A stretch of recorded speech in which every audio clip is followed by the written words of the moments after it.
Hello friends, welcome to my channel. दोस्तों, इस video में मैं डिस्कस करूंगा पॉजिटिव पे सिस्टम के बारे में, that is the PPS system के बारे में।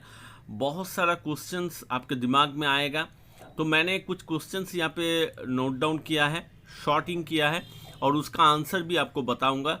वीडियो को अंत तक देखिएगा तो आपको सब कुछ पता चल जाएगा, क्लियर एक आपका पिक्चर आ जाएगा पीपीएस के बारे में।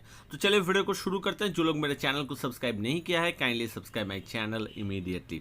तो पीपीएस में मैं क्या क्या क्वेश्चन यहाँ पे डिस्कस करूंगा, देखिए लिखा है what is positive pay system. Basic question है, who confirm the large value check issuance, what check amount should be customer confirm issuance of checks, how does the customer confirm the issuance of a large value check, what details should be a customer provide in the system, why should a customer provide details of large value check issued under PPS in CTS, how does a customer get update alerts as per part of the PPS, when should a customer key in the details in any of the channels provided under PPS.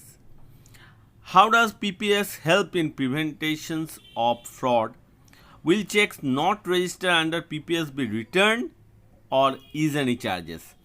तो चलिए one by one discuss करते हैं। What is positive pay system? That is the PPS system.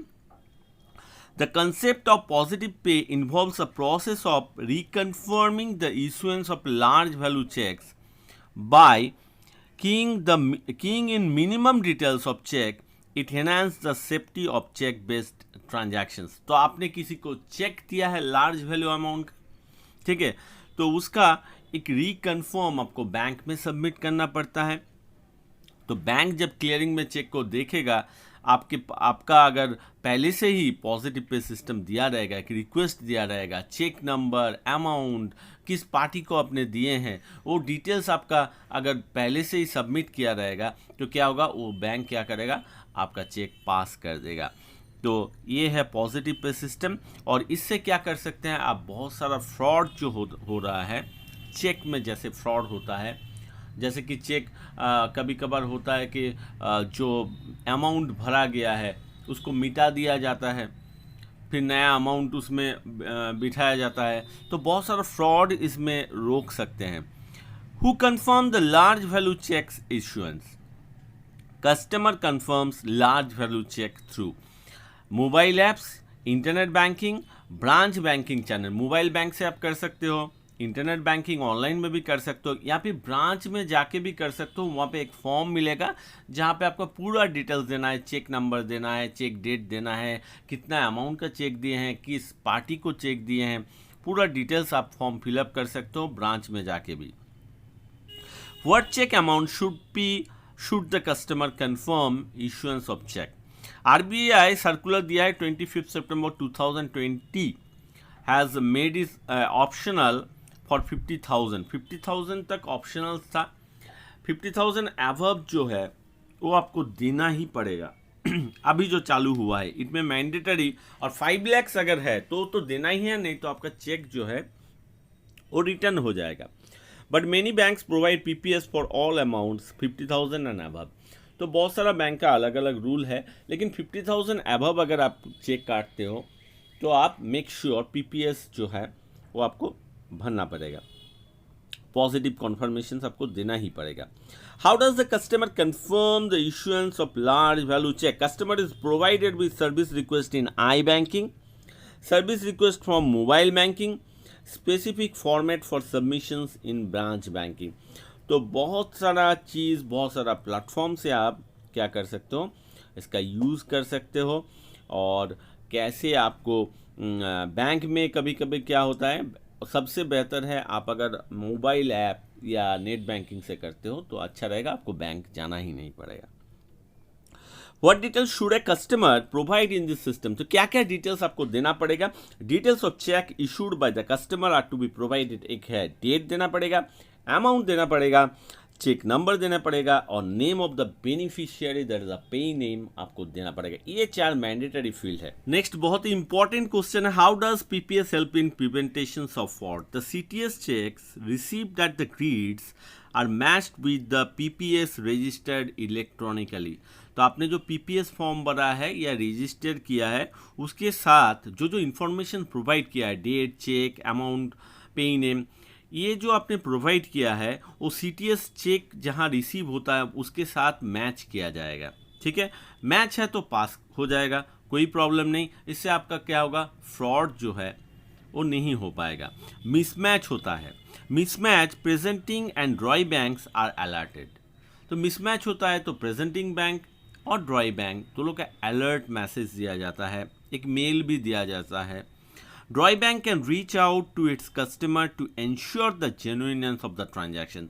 तो drawee bank customer को contact करता है कि आपने चेक डाला है कि नहीं। अगर मिसमैच होता है तो, मैच होता है तो पास हो जाता है, उसके लिए कस्टमर को कोई कांटेक्ट नहीं किया जाता। अगर मिसमैच होता है तो ड्रॉई बैंक क्या करता है, कस्टमर को कंफर्म या जेन्युइननेस मांगता है। तो कभी कभी क्या होता है कि कस्टमर के साथ कनेक्ट नहीं हो पाता है at that moment of time. तो इससे अच्छा है आप पीपीएस जो है उस सिस्टम को फॉलो कीजिए, आपका चेक भी क्या होगा, फ्रॉड नहीं हो पाएगा, पास जो होगा करेक्ट पास होगा, फ्रॉड होने का चांसेस नहीं है। तो मिसमैच होने से अलर्ट मैसेज जाएगा, कस्टमर को इन्फॉर्म किया जाएगा, हो सकता है चेक पास ना हो। ठीक है, चेक को रिजेक्ट भी किया जाता है अभी। Presenting and collecting bank can ensure the genuineness. तो दोनों का रिस्पॉन्सिबिलिटी है जेन्युइननेस चेक करने के लिए। तो सबसे अच्छा है पीपीएस डाल दीजिए, तो आपका अकाउंट से जो जब डेबिट होगा तो वो जेन्युइन ट्रांजैक्शंस होगा। ठीक है, how does a customer get updates alert as a part of PPS? SMS alert when CPPS registration is done. PPS अगर रजिस्ट्रेशन करते हो तो आपका एक एसएमएस अलर्ट जाएगा। एसएमएस अलर्ट फिर भी जाएगा जब एक्सेप्टेड और रिजेक्टेड होता है, और चेक जब रिसीव्ड होता है फॉर प्रोसेसिंग तब भी एक अलर्ट मैसेज कस्टमर के पास जाता है। When should a customer key in the details in any of the channels provided under PPS? Upon issuance of large value check, the customer must key in the details before 6 PM। 6 PM का time जो है उससे पहले आपको देना है of the same day। If issued after 6 PM, then before the next day, next दिन 6 PM से पहले आपको PPS सबमिट करना है। Will check not registered under PPS be returned? Processing of all inward check will be as per usual procedure. If a large value check is not registered under PPS, no checks will be returned for that reason. तो इसका मतलब ये नहीं PPS अगर नहीं भरे हैं तो रिटर्न हो जाएगा, लेकिन जेन्युइननेस चेक किया जाएगा। इसके लिए कस्टमर को कांटेक्ट करना पड़ता है। तो उससे अच्छा पीपीएस फॉर्म आप फिलअप कर दीजिए। और लास्ट जो क्वेश्चन है, इज एनी चार्जेस? इसके लिए क्या अलग चार्जेस हैं? नहीं। As of now the bank is providing facility free of cost to the customer, no charges. हो सकता है फ्यूचर में कुछ चार्जेस इसके लिए चालू कर दे। So friends, hope you understand about positive pay system, what are the advantages of the positive pay system, how to prevent the fraud. Hope you like my video, and if you like my video then don't forget to subscribe my channel, like, share and comment. Thank you.